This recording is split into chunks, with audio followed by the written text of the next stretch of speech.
Hello everyone. So magchika sa taha kay wala pay time while waiting sa time.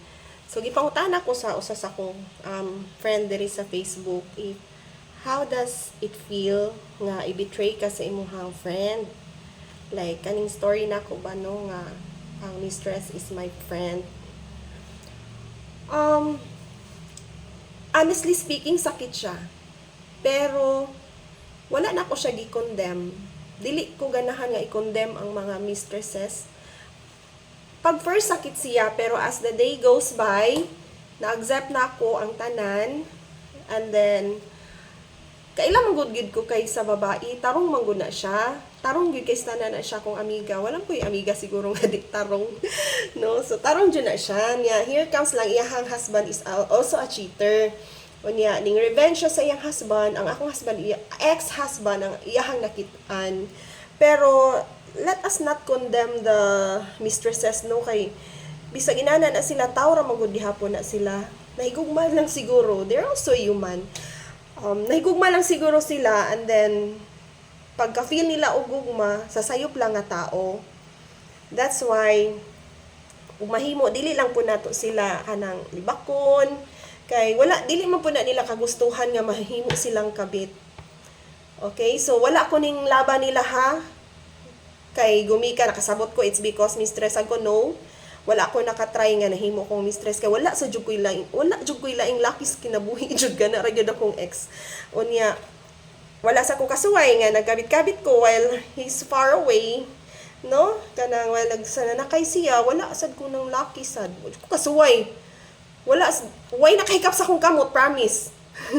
Unya, dili lang pod nato i-condemn ang mga mistresses kay maluoy pod baya ko, no? Naalang ko'y nakatunan sad nga lesson. Kay kani magud ako ang friend good. Naasag ko'y classmate before, and then mistress sad siya. Buotan sa to siya, friendly, nagad. Kaso lang, mistress siya. Kani siya akong friend, nanaway ato niya.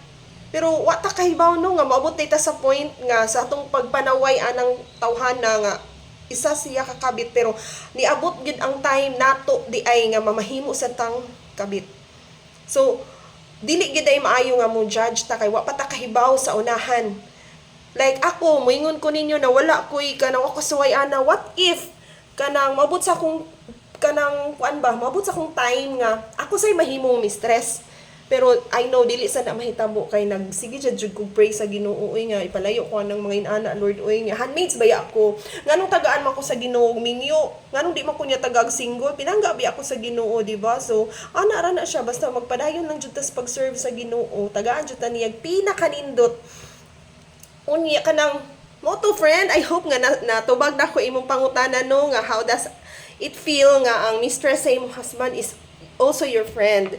At first sakit siya kay kuan ba kana bitong kalit ang tanan. So ang pagpasaylo is ang pagdawat sa kamaturan, pagdawat sa tanan-tanan is a process. Dili diha dayon. But time will come nga ma-accept nako and thanks God na-accept nako nga kanang nakasala siya nako.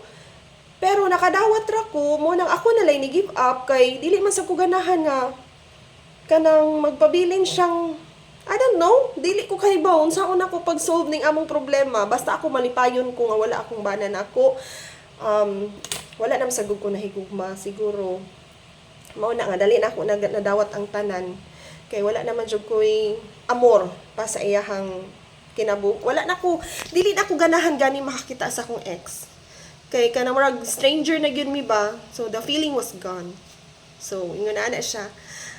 Then, hangyo lang pod ko nga dili lang sad i-condemn ang akong friend kung kisay makakita niya kay tarong begid siya.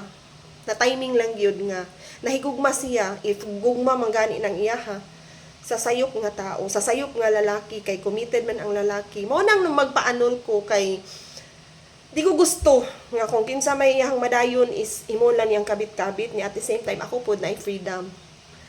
Kay wala naman sa kun higugma niya. Nya gusto sa kog ako ang freedom kay dili gyud lalim sa tinuod na lang mahigugma kung nakatugkad man mo unsay tinuod nga gugma dili lalim nga mahigugma ta sa usa ka tawo kanang gugma nga gugma jud ha nga tinud-anay mo nang nakasabot ra jud ko sa iya ha.